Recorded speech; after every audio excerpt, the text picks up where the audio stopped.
पूजा स्थल कानून को लेकर जिस प्रकार से अभी देश में बहस छुड़ी हुई है उसको लेकर ही आज चर्चा और परिचर्चा हुई कॉन्स्टिट्यूशन क्लब में। यहाँ बहुत सारे लोग आए हुए हैं, उनसे हम बात करते हैं कि क्या वो सोचते हैं पूजा स्थल कानून को लेकर। अभी कुछ दिन पहले संभल में मस्जिद के सर्वे हुए और उस सर्वे में हिंसा भड़क उठी और उसके बाद 5-6 लोगों की जान चली गई। उसके बाद से सुप्रीम कोर्ट में याचिकाओं का दौर शुरू हुआ और इस कानून को लेकर जो कि 1991 में बना था उसको लेकर फिर से जो है माहौल गर्म है। हमारे साथ बहुत सारे लोग हैं, हम इनसे बात करते हैं उसी कानून पे। सर क्या नाम है आपका? मैं आरिफ सिद्दीकी, महानगर अध्यक्ष अल्पसंख्यक कांग्रेस सहारनपुर।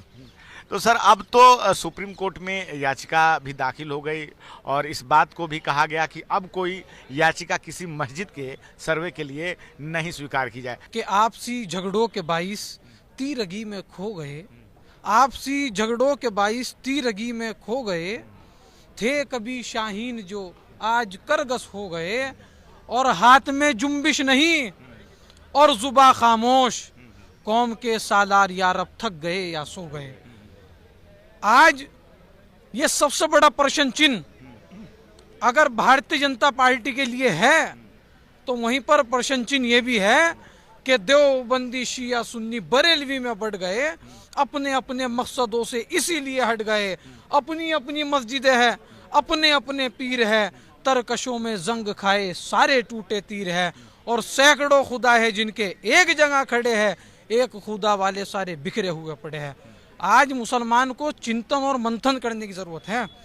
हिंदुस्तान के अंदर सैकड़ों पार्टियां हैं, लेकिन आज अगर भारतीय जनता पार्टी सीधा प्रहार मुसलमानों के ऊपर चोट करने का काम कर रही है तो आज आप कॉन्स्टिट्यूशन क्लब के अंदर देख रहे होंगे कि इसकी आवाज भी कांग्रेस पार्टी उठाने का काम कर रही है। अभी आपने अंदर सुना होगा चेयरमैन साहब की बात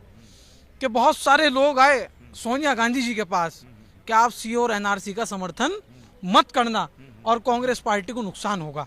लेकिन सोनिया गांधी जी ने उन लोगों को ये बात कह करके नकार दिया कि ये मुसलमान कांग्रेस पार्टी के भरोसे,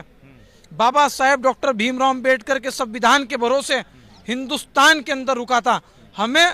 करोड़ों वोटों का नुकसान हो जाए होता हो, लेकिन हम लोग मुसलमानों की आवाज़ के साथ आवाज़ मिलाने का काम करेंगे। प्रियंका गांधी जी ने लखनऊ के अंदर और दिल्ली के अंदर मौन व्रत रखा गांधीवादी तरीके के साथ, और वहीं पर हमारे अमित शाह गृह मंत्री जी कहते हैं कि अंबेडकर अंबेडकर अंबेडकर, काश इतना नाम भगवान का जप लेते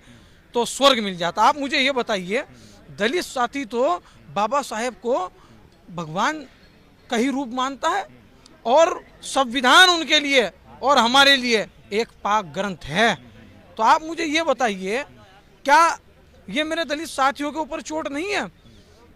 कि आप जो है आप उनको ये प्रश्न चिन्ह लगा रहे हैं कि काश इतना भगवान का, जो समाज बाबा साहेब को भगवान की उपाधि देता हो, या आप ये बताइए बाबा साहेब का नाम लेने से हम लोगों को नरक मिल जाएगा क्या? अगर हिंदुस्तान के अंदर आप और मैं खुल करके सांस ले रहे हैं और हिंदुस्तान के अंदर इतनी जुल्मत वाली सरकार जो कभी मस्जिद के नाम पर, जो कभी वक्फ के नाम पर, जो खुद योजना को चलाने का काम कर रही है, अगर आज भी हम लोग सुप्रीम कोर्ट तक जाने का काम कर रहे हैं, सड़कों तक प्रोटेस्ट करने का काम कर रहे हैं, तो इसीलिए कर रहे हैं क्योंकि आज भी बाबा साहब का संविधान हिंदुस्तान के अंदर जिंदा है। और वो इसलिए जिंदा है, अगर ये 400 पार हो जाते हैं, जिन्होंने समानता के शब्द को हटाने का काम किया, जो कहते थे कि अगर 400 सीटें ला करके दे दी तो हम संविधान को बदलने का काम कर देंगे, इसीलिए हिंदुस्तान की जनता ने इन्हें 240 पर रोकने का काम कर दिया। आप कांग्रेस की तरफदारी कर रहे हैं, लेकिन बीजेपी सत्ता पक्ष कह रहा है कि आज तक जो संविधान में संशोधन हुए सबसे ज्यादा तो वो कांग्रेस ने किए हैं। ऊपर से आपातकाल लगाया तो संविधान का हनन, आरक्षण का नुकसान, ये सब कांग्रेस के मथे है। हम तो दलितों को, वंचितों को, शोषितों को, माइनॉरिटीज को, सबको साथ लेकर चलने का काम करते हैं। आप ये बताइए, कांग्रेस पार्टी के अंदर कभी विचारों को मारा गया?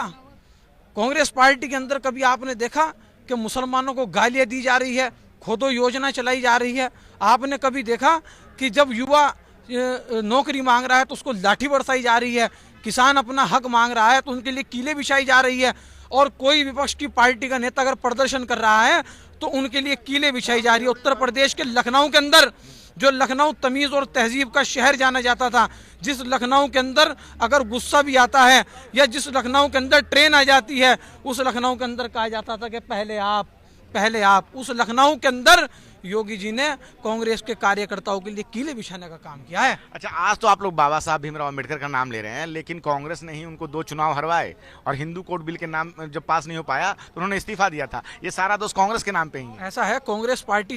इतने बड़े दिल की पार्टी है कि राहुल गांधी जी ने संसद के अंदर ही गलती को माना है जो पिछले हो चुका। और हजरत अली का कौल है, माजी को दोहराने वाला बेवकूफ होता है, जो वर्तमान के अंदर जीता है बस वही होशियार होता है। आज वर्तमान में नरेंद्र मोदी जी ने हिटलर शाही बना रखी है हिंदुस्तान के अंदर, वही विचारधारा चल रही है, भाई को भाई से लड़ाना, फूट डालो राज करो नीति वाला मामला चल रहा है। और मैं दिल्ली के अंदर यहाँ पर आपसे बड़ी जिम्मेदारी के साथ कह रहा हूँ कि अब ये 240 तक आए थे, आने वाले 2029 में ये लोग 40 पर भी नहीं रहेंगे। चलिए ठीक, समझे सर क्या कहना चाहेंगे जिस प्रकार से अब न्यायपालिका के लोग जाकर ये कमेंट कर रहे हैं, ये टिप्पणी कर रहे हैं कि बहुत